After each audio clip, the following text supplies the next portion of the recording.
आज मेरा एग्ज़ाम था आरआरबी पीओ का 21 अगस्त थर्ड शिफ्ट थी मेरी, जिसमें से मैं बताने वाली हूँ कि मैंने कितने अटेम्प्ट किए हैं और गुड अटेम्प्ट कितना हो सकता था।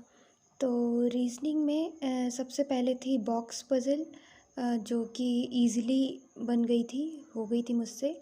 एक एज बेस्ड पज़ल थी जिसमें मेरा बहुत टाइम वेस्ट हुआ, मैंने लगभग 7 to 8 मिनट इसमें वेस्ट किए और मुझसे ये नहीं हो पाई।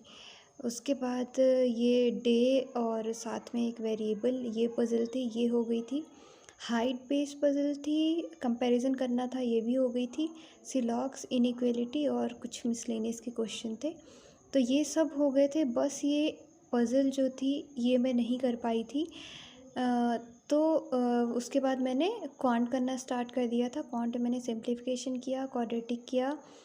मिसिंग सीरीज़ के मुझसे 1 या 2 क्वेश्चन नहीं हुए थे। फिर मैंने लीनियर डीआई किया। ये टैबुलर डीआई में जो फ्रैक्शन वैल्यू दी हुई थी, ये 1-2 क्वेश्चन मैंने करने की कोशिश की, लेकिन पता नहीं मुझसे हुआ नहीं। डेसिमल में वैल्यू आ रही थी तो मैंने इसे छोड़ दिया था। मैंने अरिथमेटिक के कुछ क्वेश्चंस किए थे, उसके बाद मैं वापस से इस पज़ल में गई, तो फिर ये पज़ल मुझसे हो गई थी। लेकिन जब तक मैं इसके आंसर टिक करने लगी तो टाइम हो गया था, तो मैं 2 क्वेश्चन इसमें नहीं कर पाई। इसलिए रीज़निंग में मेरे टोटल 40 में से सिर्फ 38 क्वेश्चन ही हो पाए हैं और वहीं क्वांट में मेरे 40 में से 25 क्वेश्चन ही हो पाए हैं। तो टोटल मेरे जो अटेम्प्ट हैं वो है 63। ठीक है।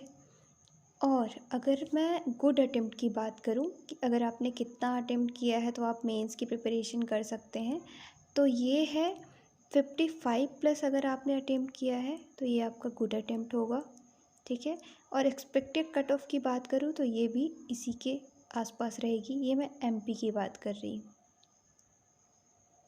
प्रीवियस ईयर 52 गई थी, तो इस ईयर ज़्यादा से ज़्यादा 55 जाएगी, इससे ज़्यादा नहीं जाएगी।